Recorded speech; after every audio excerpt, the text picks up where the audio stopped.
बिस्मिल्लाहिर्रहमानिर्रहीम, अस्सलाम वालेकुम नाजरीन। आप देख रहे हैं program live with Asif Malik. नाचीज खाकसार आज के प्रोग्राम के साथ, आज के एपिसोड के साथ आपकी खिदमत में हाजिर। नाजरीन, आज बिल्कुल बात करेंगे कोरोना के हवाले से, लेकिन प्रोग्राम के अगले हिस्से में उस तरफ बढ़ेंगे और कराची की पूरी सूरत हाल का जायजा लेंगे। साथ साथ पूरे मुल्क में क्या लॉकडाउन की सूरत हाल है या नहीं है, exactly what is the situation on ground, इसके बारे में हम बात करेंगे जब डॉक्टर साहब ने ज्वाइन किया। लेकिन प्रोग्राम में पहले जिस मौजू को आज जेर बहस में लाने की कोशिश करूंगा वो बहुत इंपॉर्टेंट केस था। It happened in July in 2021 if you remember. हुआ ये था कि जी एक होटल के अंदर या एक घर के अंदर, एक तरह से गेस्ट हाउस कह लीजिए, जहां पे उस्मान साहब जो है वो अपने दोस्तों के साथ जाते हैं, वो एंटर होते हैं। वहां पे एक लड़का और एक लड़की मौजूद होते हैं ऑलरेडी पहले से, और उनकी नाजेबा वीडियोस बनाई जाती हैं। उनको मारा जाता है, लड़के को मारा जाता है, लड़की को भी बरहना करने की कोशिश की जाती है। और बाद में पुलिस उस्मान को और उनके साथी रेहान और दीगर तमाम लोगों को जो है वो सजा तो नहीं कह सकते, लेकिन उनको गिरफ्तार कर लिया जाता है। उसके बाद प्रॉपर केस होता है जी, और कहा गया जी कि वो तो बड़ी एक ताकतवर शख्सियत है उस्मान, और बड़ा वो बिजनेस भी है और ये भी है। और इस तरह अक्सर पाकिस्तान में इस तरह के वाकयात भरे पड़े हैं जिसमें जो ताकतवर शख्सियात हैं उनको एक लेवरेज हासिल होता है, चाहे वो कानून की तरफ से हो या पुलिस की तरफ से हो, या वैसे ही वो किसी हमारी जो प्रोसीजर्स हैं उसके ऊपर गालिब आ जाते हैं। इस तरह के और भी बहुत सारे केसेस, चाहे वो जतोई का केस हो, उसमें भी आप देख रहे होंगे कि मुख्तलिफ इस वक्त बातें चल रही हैं। लेकिन खैर, आज जो मेरा मेन मौजू है जिसमें मुझे बात करनी है वो है उस मुल्जिम उस्मान ने जो कुछ किया। उसके बाद खैर लड़की उस वक्त मजिस्ट्रेट के सामने गई। लड़की ने उस वक्त बयान दिया, जो मुतासरा लड़की थी उसने बयान दिया कि मेरे साथ इस तरह से जो है वो नाजायज तरीके से, गलत तरीके से जो है वो मारा गया, पीटा गया, तावान लिया गया। ये तमाम तर जो बयान है वो उस लड़की ने जुलाई में, 16 जुलाई को अगर मुझे डेट एग्जैक्ट याद है, तो उन्होंने मजिस्ट्रेट के सामने ये कलमबंद करवाया। ये कंफर्म हो गया कि जी हो गया, केस करवा दिया। लेकिन आज तकरीबन 7 या 6 महीने बाद, शायद या 7 महीने बाद, तकरीबन इट्स 7 मंथ, हुआ यह है कि वो मुतासरा लड़की जब अदालत में जाती है, जज के रूबरू कहती है कि मैं तो रेहान को, इनको तो जानती ही नहीं हूं, ये तो मैं तो इनको देख ही आज रही हूं, मतलब जेल में आई तो मुझे पता चला अच्छा ये भी बीच में मुल्जिम है। ये तो पुलिस ने खुद से सारी कार्रवाई की है, खुद से डॉक्यूमेंटेशन बनाई है, और मुझसे बस वो साइन लेते थे, मैं चुपचाप साइन कर देती थी, मुझसे तो कोई तावान नहीं लिया उस्मान ने। अब एक वाकया, एक लड़की खास तौर पे जो पहले ही बयान दे चुकी है, मजिस्ट्रेट के सामने बयान दे चुकी है, कायमा कमेटी एक पूरी कमेटी बनाई गई थी पुलिस की, उसने भी जो है वो ब्रीफिंग दी थी उसके ऊपर।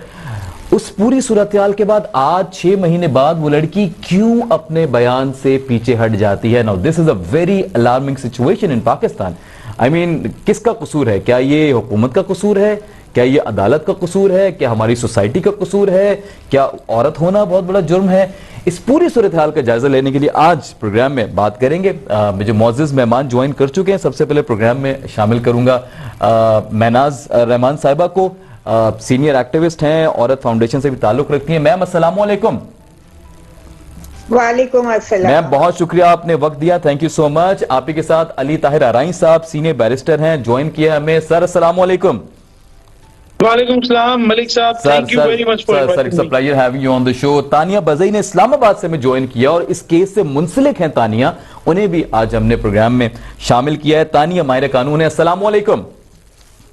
वालेकुम सलाम। तानिया बहुत शुक्रिया। मैं आगाज करूंगा गुफ्तगू का अली भाई आपसे, क्योंकि आप यकीनी तौर पे इस केस को क्लोजली देख भी रहे होंगे। फिर मैं तानिया साहिबा के व्यूज भी लेता हूँ, महनाज साहिबा से मैं जर्नल इसके ऊपर बात करूंगा पूरे सिलसिले के ऊपर।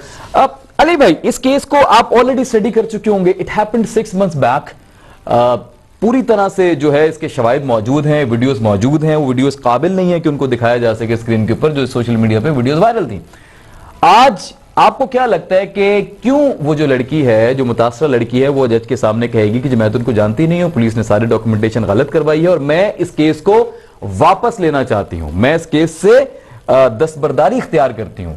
आपको क्या लग रहा है सर, कहां पे हमारा सिस्टम फेल हुआ है? बिस्मिल्लाहिर्रहमानिर्रहीम। देखें मलिक साहब, एक सिंपल सी बात करते हैं कि जब पहले FIR लॉन्च हुई थी तो वो insulting modesty of a women और क्रिमिनल इंटिमिडेशन के ऊपर दर्ज हुई थी, लेकिन लेटर ऑन इसके अंदर रेप के भी चार्जेस लगा दिए गए और सेक्शंस पाकिस्तान पिनल कोड से उस FIR के अंदर ऐड कर दिए गए। तो मैं आपको ये बता दूं कि उसकी वजह से ये जो केस है ये अब नॉन कंपाउंड अकाउंटेबल हो चुका है। एक मिसाल मैं आपको दूं कि 2012 में रावलपिंडी के अंदर एक लड़की का, खातून का गैंग रेप हुआ और उसके बाद सब्सिक्वेंटली उसका जो बाप था वो बिक गया। उसने पैसे लेके कोर्ट के अंदर ये स्टेटमेंट जमा करवाई कि मैं तो कंप्लेनेंट हुई नहीं, ये बाय मिस्टेक जो है पुलिस वालों ने मेरा केस रजिस्टर कर दिया।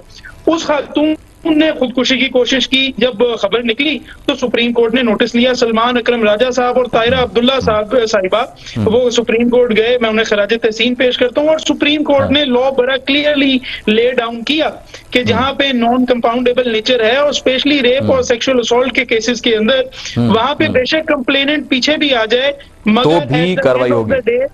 स्टेट ने उनको प्रोसिक्यूट करना है। अच्छा, इस केस के अंदर देखिए कंपीटिंग डॉक्यूमेंट्स आ सकते हैं। पहले की स्टेटमेंट और आज की स्टेटमेंट कोर्ट के सामने आ सकती है। कोर्ट डिसाइड करेगा कौन सी स्टेटमेंट ज्यादा वेट रखती है और इसके अंदर कानून शहादत में प्रोविजन मौजूद है कि जो एविडेंस मॉडर्न डिवाइसेस से हो, यानी वीडियो इस पूरे वाकये की है, वो कोर्ट उसकी कॉग्निजेंस ले सकती है, उसके ऊपर बहस कर सकती है, वो एडमिसिबल एविडेंस है। तो लिहाजा मैं ये समझता हूं कि इंशाअल्लाह ना सिस्टम फेल हुआ है और ना होगा। इंशाअल्लाह ताला ये स्टेट प्रोसिक्यूट करेगा और ये तो पार्ट 1 हो गया। चलें, ये तो आपने कानूनी हैसियत बता दी केस की। This is part 1। Let's talk about the other part which is the major part of this case.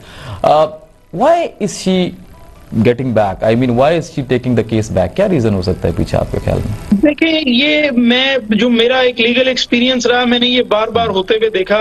अभी शाहरुख बड़ा खबरों में है, मैंने उस वक्त भी देखा बिल्कुल मैं उसी की बात कर रहा हूं।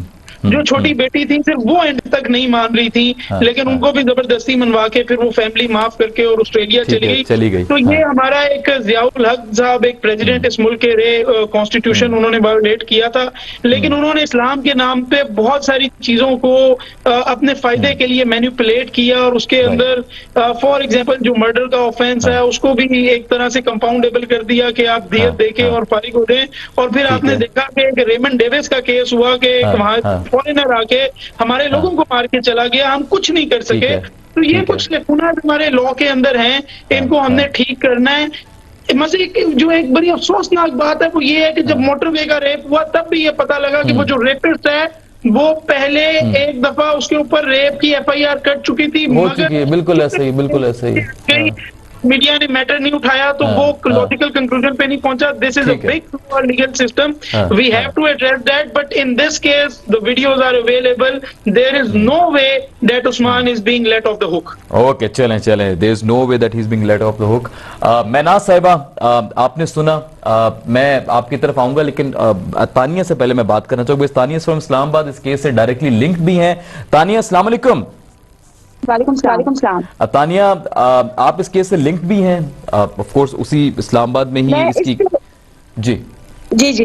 इससे पहले एक FIR हुई थी, उस्मान मिर्जा ने करवाई थी, तो मैं अक्यूज्ड की तरफ से थी और उसमें उस्मान मिर्जा कंप्लेनेंट था। ठीक है। तो उसी दिन उसकी गिरफ्तारी हुई जिस दिन केस लगा था। So I know him through that case. 489F का एक केस था, इसने किया हुआ था। वो क्या केस था? वो क्या होता है, ये थोड़ा बता दें अगर आप, किस चीज का केस था वो? ये फॉरेक्स का काम करते थे। अच्छा। शेख कयूम के साथ। तो यहाँ लेन देन में, बिजनेस में कुछ लॉस हुआ, तो फिर इन्होंने जाके उनपे 2 करोड़ का चेक बाउंस करवाया और फिर उनको अडियाला भिजवाया। और बाय चांस जब इनकी अपनी गिरफ्तारी हुई, जब ये अरेस्ट और स्कैंडल हुआ, तो उस मौके को देखते हुए जो मेरा अक्यूज था जिसको मैं प्रेजेंट कर रही थी कोर्ट में, उसकी बेल हो गई थी। ठीक हो गया। अब बताएं, चले, आप ऑलरेडी जो यहाँ पे उस्मान है, the main culprit behind all this scenario, उसको आप ऑलरेडी जानती भी हैं, केस भी देख चुकी हैं। आपको इस केस में अब कार्रवाई जो होती नजर आ रही है, आप उसको कैसे देखते हैं? देखें, अगर आप FIR देखें, जो पहली FIR लॉन्च हुई अगेंस्ट हिम, उसमें लड़की कंप्लेनेंट नहीं थी। ठीक है। लड़की बाद में उसमें कंप्लेनेंट, लेकिन मजिस्ट्रेट के सामने उसने बयान रिकॉर्ड करवाया जी। लेकिन अगर उसने कॉम्प्रोमाइज ही करना था तो वो इस FIR में फिर कंप्लेनेंट क्यों बनी? ठीक है, बिल्कुल, वेरी ट्रू। ठीक है। फिर आपकी आइडेंटिटी एक दफा डिस्क्लोज हो गई पूरी दुनिया के सामने, फिर तो कॉम्प्रोमाइज करने का कोई तुक ही नहीं बनता। ठीक हो गया। तो क्या वजह हो सकती है? आपको क्या लग रहा है कि पैसा बोल रहा है कहीं पे? कोई और क्या डराया जा रहा है, धमकाया जा रहा है? आप बहसीदे खुद एक खातून है, आपको क्या लग रहा है कि क्या रीजन हो सकता है एक लड़की के लिए बैक ऑफ करना, व्हेन ऑलरेडी जो केस है वो पूरी दुनिया जान चुकी है? Let's talk it in this way कि जी अब उनकी जो आप कह लीजिए कि जिस तरह दुनिया उनको जानना था वो जान चुकी दुनिया, ठीक है, वो उसको बैक ऑफ नहीं कर सकते। सब सोशल मीडिया पे वीडियो वायरल होगी, पूरा केस सबकी नजरों में आ गया। ये रीजन भी नहीं हो सकता कि कल को लोगों को पता चल जाएगा तो चले इज्जत बचाने के लिए हम पीछे हट जाते हैं कि क्यों हम लोगों की बातों में आए या लोग हमारे बारे में बातें करें? आपको पता है एक सोसाइटी नॉर्म है, वो भी यहाँ पे सिनेरियो नहीं है। So what could be the reason? आपको क्या, आप क्या जाती राय रखती हैं इस पे? जाती राय नहीं, जो मेरे रिसोर्सेस हैं, जो मुझ तक इंफॉर्मेशन, आप तो वहीं से ताल्लुक है, आप बताइए। की बात है वो ये है, जो उस्मान मिर्जा की वाइफ है, उन्होंने कॉम्प्रोमाइज किया है and they have given a huge amount of money. All right, huge amount. आपको लग रहा है कि इसमें डराया धमकाया नहीं गया, बल्कि पैसा जो है वो दिया गया है, तो दैट इज द रीजन।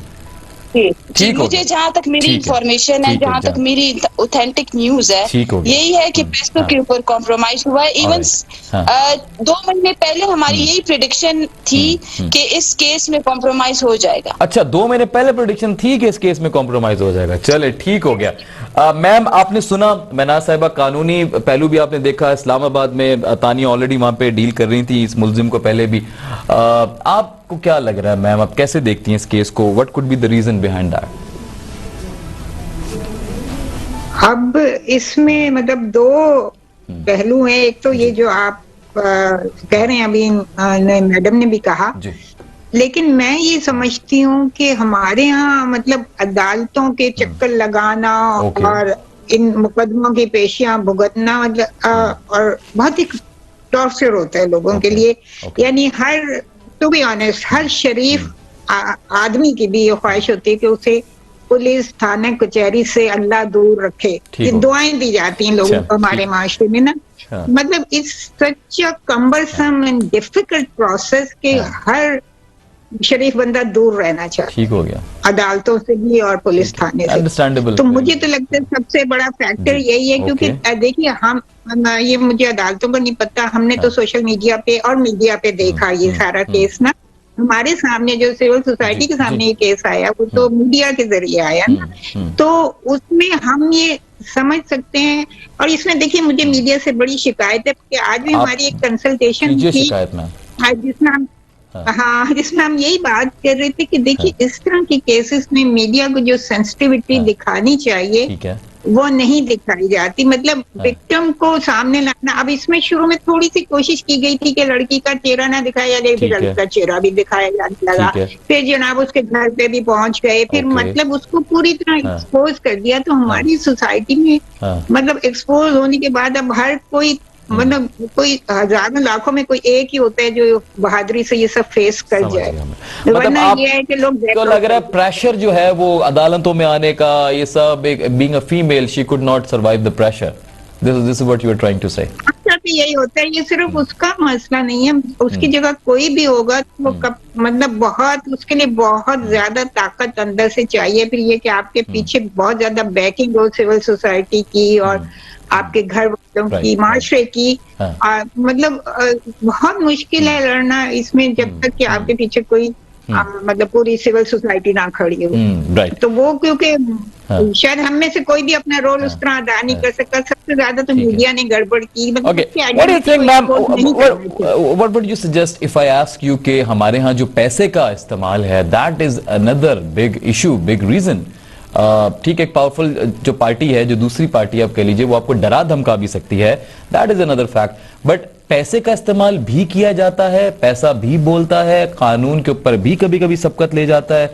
आप क्या कैसे देखती हैं? क्या ये कमजोर मुआशरे की निशानी है कि हम पैसे के हाथों बिक जाते हैं? ये बिल्कुल कमजोर ही नहीं, ये जवाल पजीर मुआशरे की निशानी है। ये हमारे जवाल का मुंह बोलता सबूत है कि हम पैसे के पीछे अपना ईमान, अपना सब कुछ बेच देते हैं। यानी हमें तो शर्म से डूब मरना चाहिए जब अमेरिकियों ने कहा था कि पाकिस्तानी तो अपनी माँ भी बेच देंगे पैसे। हमारे लिए कहा गया ना, पाकिस्तानियों के लिए। तो हम इतने जवाल की गहराइयों में, पस्तियों में घिर चुके हैं, पैसे के पीछे हम लोग कुछ भी कर देते हैं। खैर सब लोग ऐसे नहीं होते हैं, मतलब कुछ लोग स्टैंड भी लेते हैं, जंग भी लड़ते हैं, अपनी जान भी दे देते हैं, लेकिन वो कम है।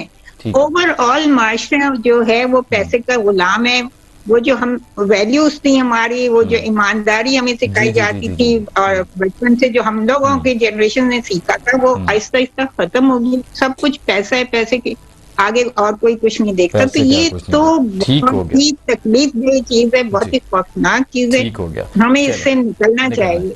मैं आपकी तरफ वापस आता हूँ मैम। मैं अली भाई आपकी तरफ आऊंगा। अली भाई, आपने एक पॉइंट मुझे आपसे डिस्कस करना है। क्या हमारी जो अदालतें हैं, क्या वो ख्वार कर देती हैं बंदे को कि वो बार बार आना, चक्कर काटना, प्रोसीजर इतने खतरनाक हैं कि एक बंदा इंसाफ लेने आ जाता है, उल्टा देकर चला जाता है, वो कहता है जी मैं केस ही वापस ले लेता हूं।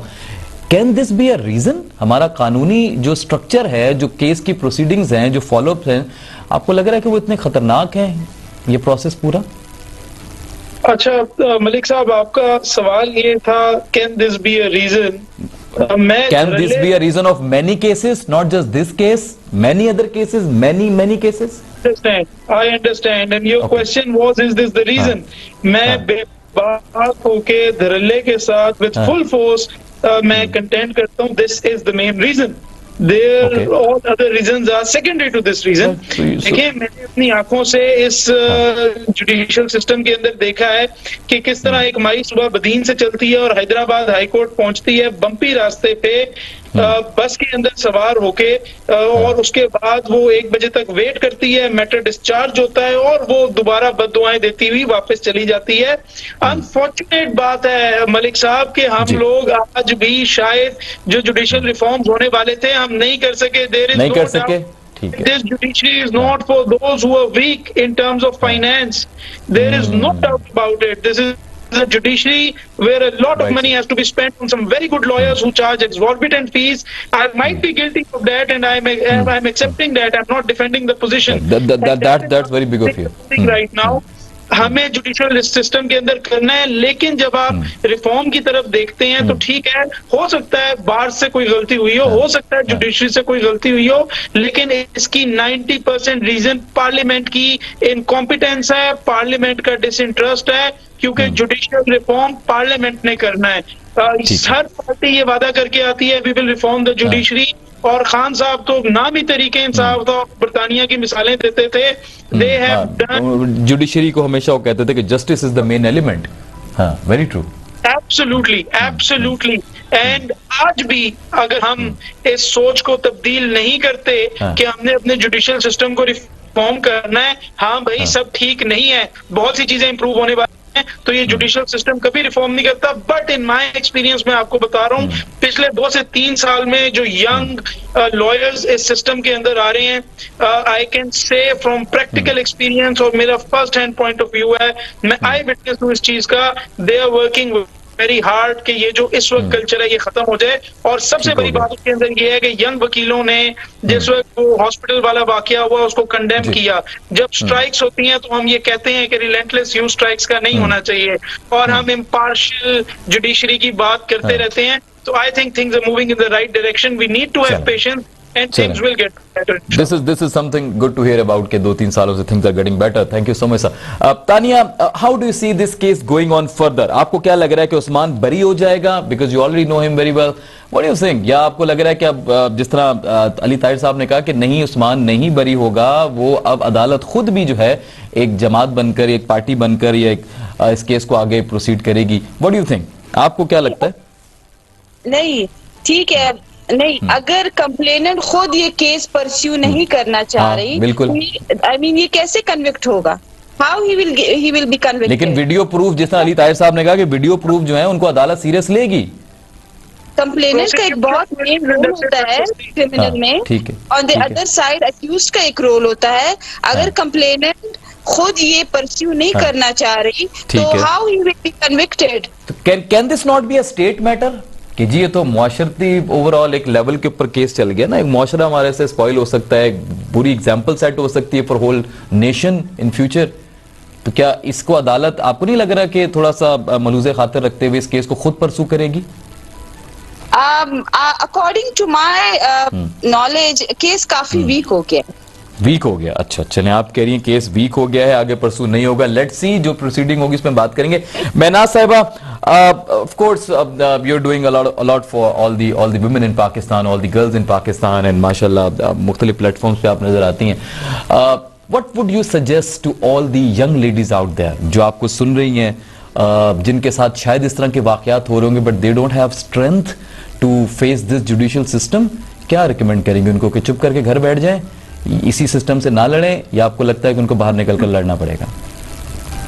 देखिए उन्हें तो मैं बाद में रिकमेंड करूंगी, लेकिन पहले जो ये बात बैरिस्टर साहब कर रहे थे वो सोशल रिफॉर्म्स बहुत जरूरी है। ये जो इतना तवील प्रोसेस होता है कि वो दादा से पोते तक जाता है और तब फैसला होता है। 15 साल बाद लोग बरी हो रहे हैं। अभी मैं उस दिन भी देख रहा था, कोई अली साहब बताएंगे एग्जैक्टली कि कितने साल बाद एक शख्स था उसको बरी किया गया रेप के चार्ज में, 12 से 16 साल के बाद। हाँ, तो ये जब इतने लंबे प्रोसेस, कभी जज नहीं है तो कभी उसका वकील नहीं है बेचारे, जैसे इन्होंने कहा कि वो माई आती है बदीन से, मतलब ऐसे तो हर रोज यही होता है। इतना अवाम के साथ जुल्म और ज्यादती भी। इंसाफ का मतलब क्या है? अगर इंसाफ जल्दी नहीं मिलेगा तो वो तो फिर इंसाफ ही नहीं है ना, कि वो बंदा मर ही जाए अदालतों के चक्कर लगाए। तो सबसे पहली बरवक्त इंसाफ जो है वो इंसाफ है। रिफॉर्म जरूरी है। उसके बाद मैं लड़कियों को कोई मैसेज दूं तो यही दूंगी कि बहादुरी से, हिम्मत से, हौसले से काम लें, सिविल सोसाइटी के को बताएं ताकि वो हम उनके पीछे खड़े हों और उनका साथ दें। लेकिन असल चीज है जुडिशियल रिफॉर्म्स, उसके बगैर लड़कियां तो क्या मर्द भी कुछ नहीं कर सकते। अगर इतना सालों मुकदमे चलेंगे ना तो ये ऐसे नहीं चलेगा, ऐसे नहीं चलेगा। ऐसे नहीं चलेगा।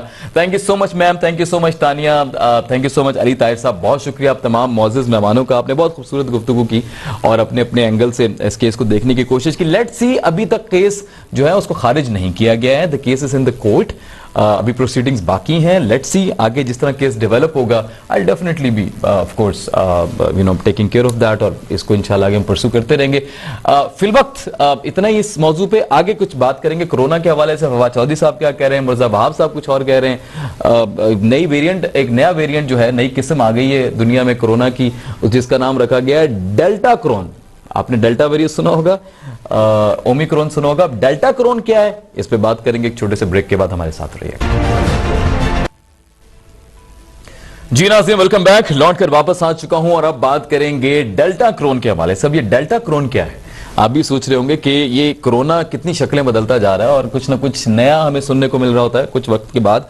आज की जो अपडेट है उसके मुताबिक जी डेल्टा क्रोन जो है वो बेसिकली ओमिक्रॉन और डेल्टा जो इंडियन वेरिएंट था, इनकी एक आपस में एक नई किस्म जो है, जो नई शक्ल है, वो सामने आ चुकी है और उसका जो नाम रखा गया है वो डेल्टा क्रोन रखा गया है। माहिरीन का कहना है जी कि अब तक ये नहीं कहा जा सकता कि कितना सीरियस है डेल्टा क्रोन, इस बारे में अब तक ये कहना कबल वक्त होगा, लेकिन उसके बावजूद भी 25 केसेस तकरीबन जो हैं इसके वो कब्रस में शामिल जो है वो सामने आए हैं। उसकी रिपोर्ट में शामिल थे कि 25 केसेस सामने आ चुके हैं।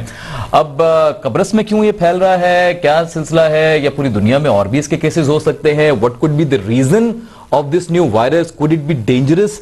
अब तक की स्टडीज के मुताबिक हमारे जो माहिरीन हैं, हमारे डॉक्टर्स क्या राय रखते हैं, इस पे हम बात करेंगे। साथ ही साथ ओमिक्रॉन ऑलरेडी कराची में पहुंच चुका है, ना सिर्फ कराची बल्कि पूरे पाकिस्तान में फैल चुका है। उसका डर है, उसका खौफ है, वो अपनी जगह पर कायम है, वो अभी इतनी जल्दी जान छोड़कर नहीं जाएगा। मिर्जा वहाब साहब कहते हैं जी कि एक सख्त फैसले लेने पड़ सकते हैं कराची में, बिकॉज परसेंटेज 18% जो है वो केसेस पॉजिटिव आने लग गए हैं। तकरीबन 4600 केसेस में से 805 केसेस, अगर मैं फिगर याद सही रख रहा हूं, तकरीबन ये जो है कल की रिपोर्ट है 24 घंटों में ये केसेस सामने है, जो कि 18% बनता है।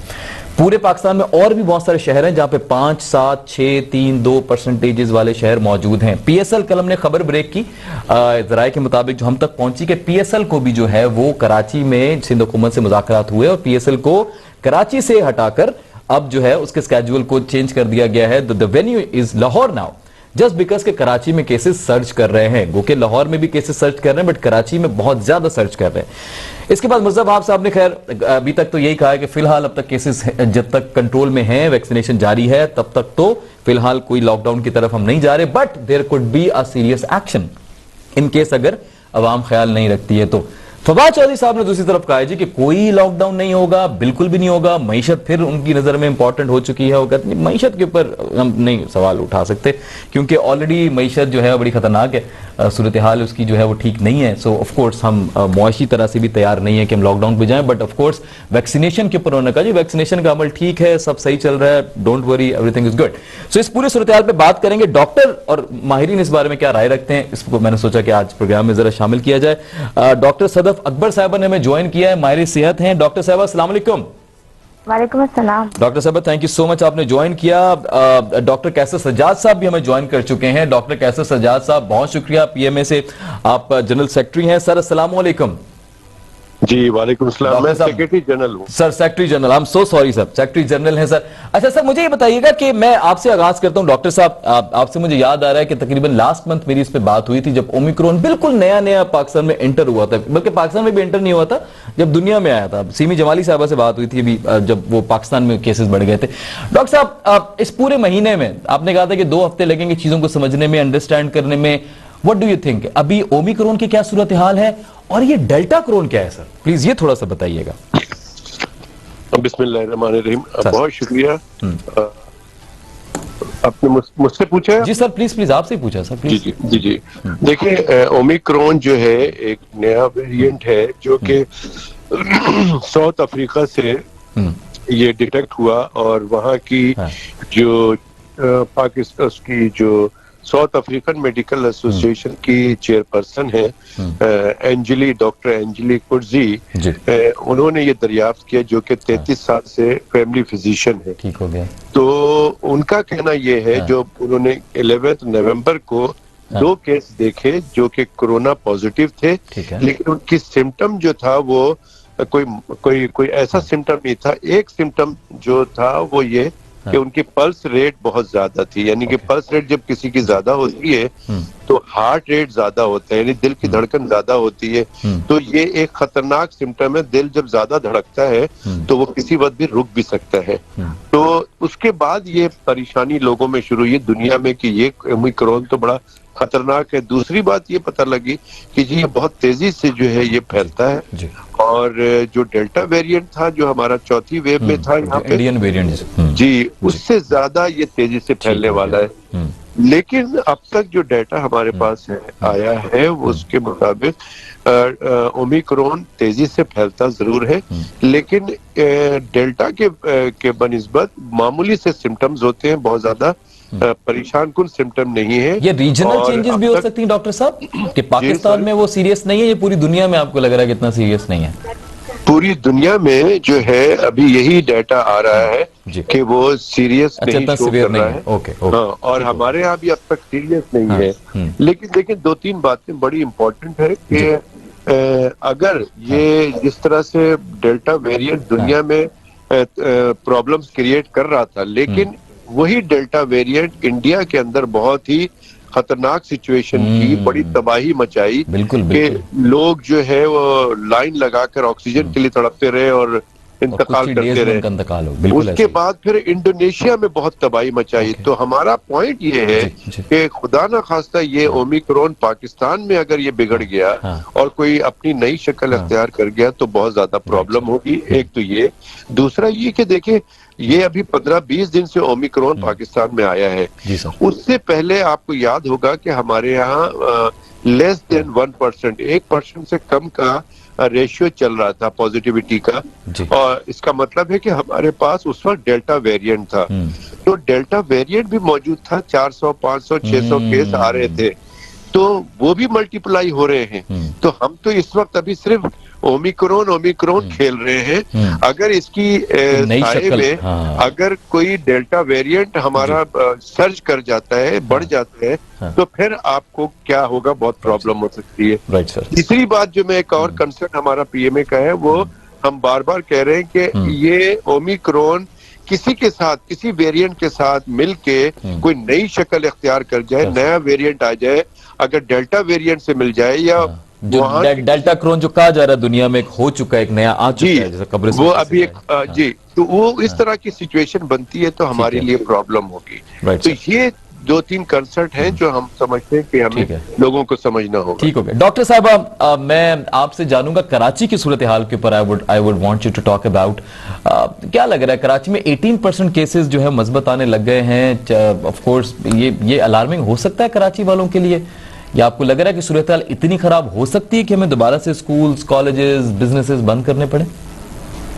बिल्कुल, देखें जिस तरीके से अभी डॉक्टर कैसर साहब ने भी कहा कि जो हमारे पास इसके पॉजिटिव केसेस में इजाफा हो रहा है, और ये जो अभी अगर ओमिक्रॉन और डेल्टा दोनों अगर ऐसे मिक्स होकर आपस में सामने आ जाते हैं, ठीक है, तो हमारे पास जिस तरीके से डेल्टा का एक बहुत ज्यादा ये है कि वो एक बहुत इन्फेक्शियस तरीके से जो है लोगों को मुतासिर कर रहा है। ठीक है, तो हमें इसमें जो है अभी भी अगर अब हमारे पास टाइम है तो हम अभी भी जो है इसको कंट्रोल, इसको कर सकते हैं। ये जो इसकी सिचुएशन है इसको हम कंट्रोल कर सकते हैं। क्योंकि देखिए अभी मैं डॉक्टर कैसे सरात की ही बात को आगे करूंगी कि अभी जो आपने उनसे ये जो है ये सवाल किया है कि कोरोना वायरस की ये जो न्यू वेरिएंट है ओमिक्रॉन, इसकी जो फैलने की जो स्पीड है वो बहुत ज्यादा तेज है। और इसमें जो है ना अभी हमारे पास कोविड-19 के जो प्रीवियस वेरिएंट्स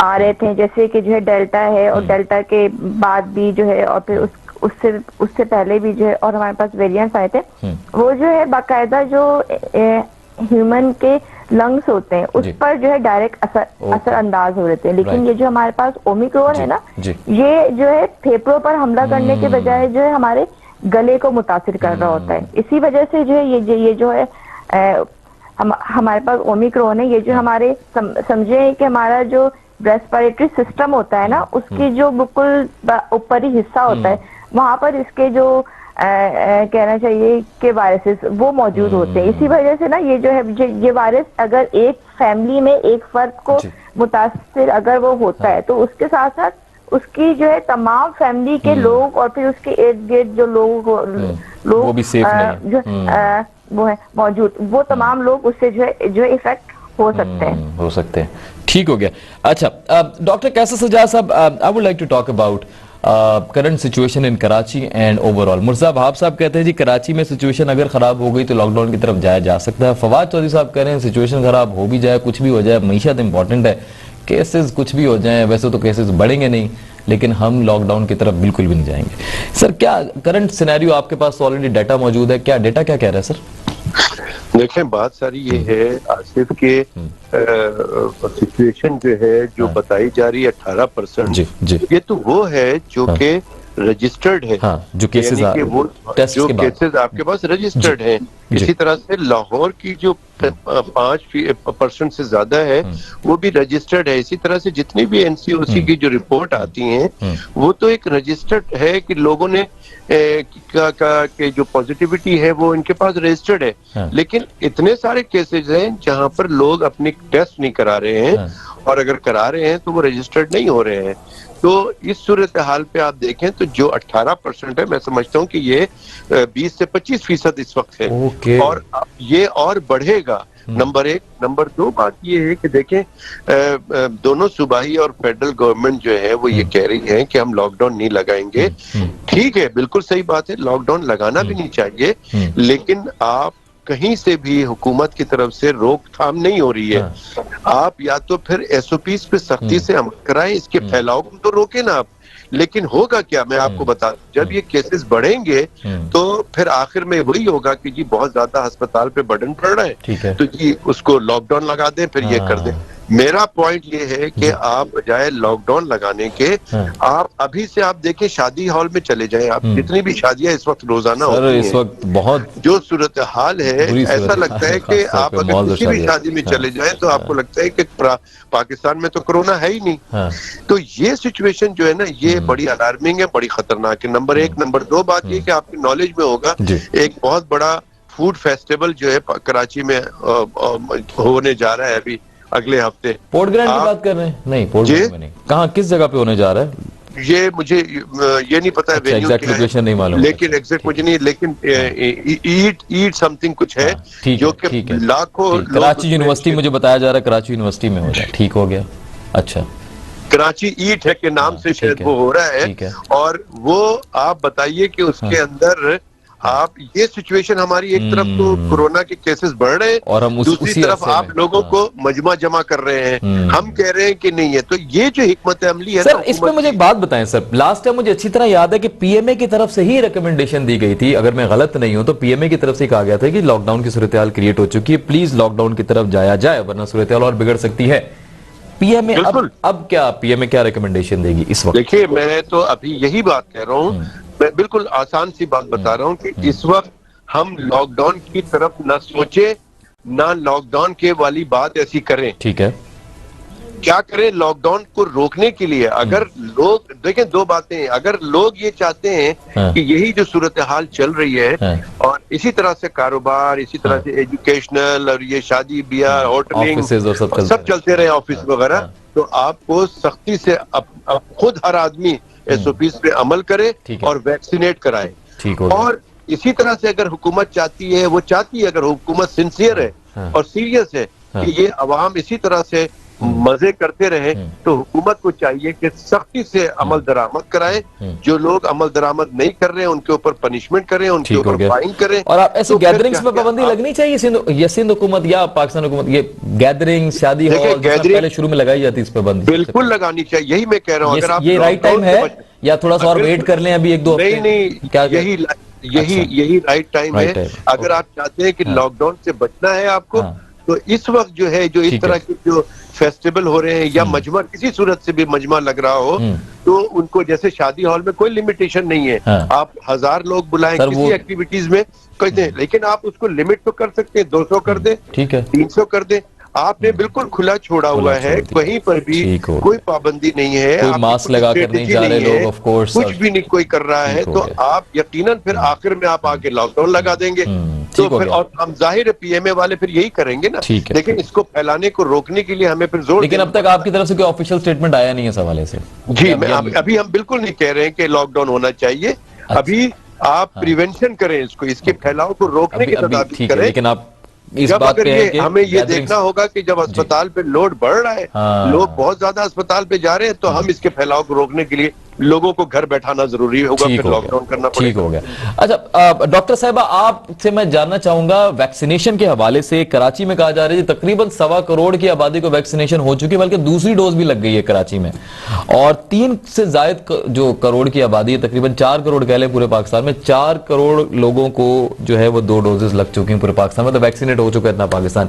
आपकी जाती राय क्या कहती है इस हवाले से? वैक्सीनेशन का प्रोसेस ठीक है, काबिल कबूल है, या कहीं अभी भी आपको लग रहा है कि प्रोसेस जो है वो इतनी स्पीड से नहीं है, या उस तरीके से नहीं हो रहा है जिस तरीके से ओमिक्रॉन फैल रहा है। ओके, अगर हम इस चीज को देखें, अभी भी देखें, अभी मैं एक न्यूज आज सुबह ही एक स्टडी में कर रही थी, जिसमें जो है हमारे पास स्पेशली कराची में मर्दों की बनिस्बत खवातीन में जो है ज्यादा ये वायरस जो है उसका पॉजिटिव रेट। इसकी कोई खास वजह हो सकती है मैम? इसकी देखिए, इसकी वजह एक ये भी हो सकती है कि हम लोग ये समझते हैं कि जो फीमेल ज्यादातर घर में होती हैं, तो क्या वो वैक्सीनेशन नहीं करवा रही प्रॉपर? जी, तो शायद उनको वैक्सीनेशन की जरूरत नहीं है, लेकिन उनका भी जो है एक्सपोजर सब लोगों से उसी तरीके से ही हो रहा होता है। तो हमें जो है ना वैक्सीनेशन के पर बहुत ज्यादा जोर देने की जरूरत है। और हमें देखें, और जो एक ओरिजिनल और एक जो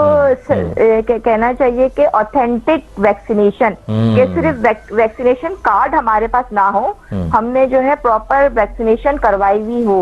और इसके साथ एक इम्पोर्टेंट ये चीज भी है कि आप जब आप second dose, first dose apply कर लेते हैं, तो उसके बाद उसको कंप्लीट उसकी जो है एफिकेसी को हासिल करने के लिए आपको सेकंड डोज भी बहुत ज्यादा इम्पोर्टेंट, और फिर बूस्टर डोजेस भी लग रही हैं, वो भी मेरे ख्याल में बहुत लाजमी हो चुका है। देखिए, हमारे पास बहुत सारे लोगों ने इस तरीके से किया हुआ है कि जहाँ पर हमें वैक्सीनेशन कार्ड की, अब देखें अब हर जगह जो है वैक्सीनेशन कार्ड की जरूरत होती है। बिल्कुल, तो मॉल्स में चेक हो रहा है, कुछ मॉल्स को तो मैं भी देख चुका हूँ। कुछ लोगों ने जो है, बल्कि ज्यादातर लोगों ने जो है सिर्फ वैक्सीनेशन कार्ड हासिल करने के लिए फर्स्ट डोज अपनी लगवाकर वैक्सीनेशन कार्ड हासिल कर लिया है। अब फिर उन्होंने जो है सेकंड डोज को अप्लाई नहीं किया है, तो उसकी जो एक एफिकेसी होती है वैक्सीनेशन की, वो अभी तक उनके पास नहीं आई है कि जो उनमें जो एक कहना चाहिए कि प्रॉपर तरीके से उनका जो है इम्यून सिस्टम डेवलप हो। राइट डॉक्टर साहबा, जो है बहुत ज्यादा ध्यान देने की जरूरत है। राइट, वैक्सीनेशन में ध्यान देने की जरूरत है। Let's see, doctor Kaiser Sajjad साहब बहुत शुक्रिया, डॉक्टर साहिबा आपका भी बहुत शुक्रिया, डॉक्टर सदफ अकबर साहिबा। कोशिश ऑफ कोर्स हुकूमत की भी यही है, सिंध हुकूमत की भी यही नजर आ रही है, वफाक की भी नजर आ रही है कि जी लॉकडाउन की तरफ सूरत हाल ना जाए। डॉक्टर साहब ये कह रहे थे, सबसे रिक्वेस्ट है जी, हम भी इस प्लेटफॉर्म से आपसे रिक्वेस्ट करेंगे, अपना ख्याल रखिए, अपने चाहने वालों का ख्याल रखें, और कोशिश करें कि वैक्सीनेशन करवा लें और मास्क लगाएं, चाहे आप शादियों में जा रहे हैं, चाहे आप मॉल्स में जा रहे हैं, बट इस चीज का ख्याल रखें कि आप अभी भी खतरे में हैं। कोरोना पाकिस्तान छोड़कर नहीं गया है, आपके दरमियान रह रहा है, and you have to take care of yourself and your families. आज के लिए इतने, इंशाल्लाह कल आपसे होगी मुलाकात हो रहा 10 बजे। तब तक के लिए आसिफ मलिक को इजाजत दीजिए। फी अमानिल्लाह। पाकिस्तान जिंदाबाद।